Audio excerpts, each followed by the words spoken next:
प्रभु के पवित्र नाम की महिमा और प्रशंसा होने पाए। आज का सवेरे के लिए आप लोगों को उत्साहित करने वाला वचन जो गलतियों की पत्री उसके 4 अध्याय के 7वें वचन में लिखा हुआ है। गलतियों के पत्री उसके 4 अध्याय 7वें वचन में जो इस प्रकार से, इसीलिए तू अब दास नहीं परंतु पुत्र है, और जब पुत्र हुआ तो परमेश्वर के द्वारा वारिस भी हुआ। हालेलुया। प्रभु के नाम की महिमा और प्रशंसा होने पाए। जहाँ पर पौलुस अपने उस व्यक्तिगत अनुभव को जो उसने परमेश्वर यीशु मसीह के ऊपर विश्वास रखते हुए पाया, उस अनुभव की बातों को कहते हुए हम देखते हैं।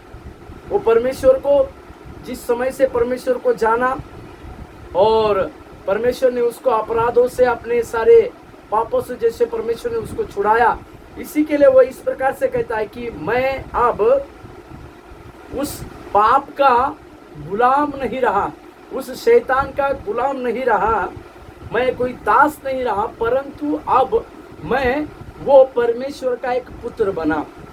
और ये परमेश्वर के पुत्र बनने का कारण क्या था कि जैसे यीशु मसीह पिता परमेश्वर का एकलौता पुत्र था, उसी तरह से हम भी जो यीशु मसीह के ऊपर विश्वास करते हैं, जो यीशु मसीह के ऊपर अपने सारी बातों को रखते हैं, वे सारे लोग भी उस यीशु मसीह के पुत्र के जैसे उस परमेश्वर के वारिस भी होते हैं।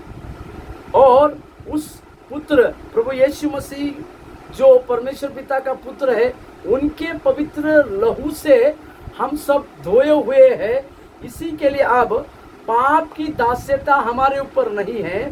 इसी के लिए हम उस पुत्र के, यीशु मसीह जो परमेश्वर का पुत्र है, उस पुत्र के वारिस भी कहलाते हैं।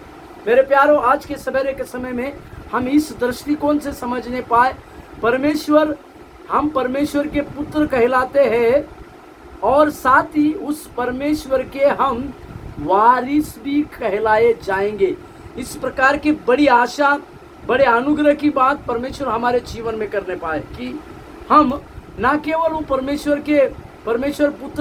के पुत्र की बातों को जानते हैं, परंतु उस परमेश्वर पुत्र के वारिस भी हम कहलाने वाले हैं, या एक वारिस की उपमा हमारे जीवन में दी गई। इसी के लिए हम आज के सवेरे के समय में इस प्रकार से सोचने पाए, हम लोग उस परमेश्वर के वारिस है, उस राज्य के वारिस है।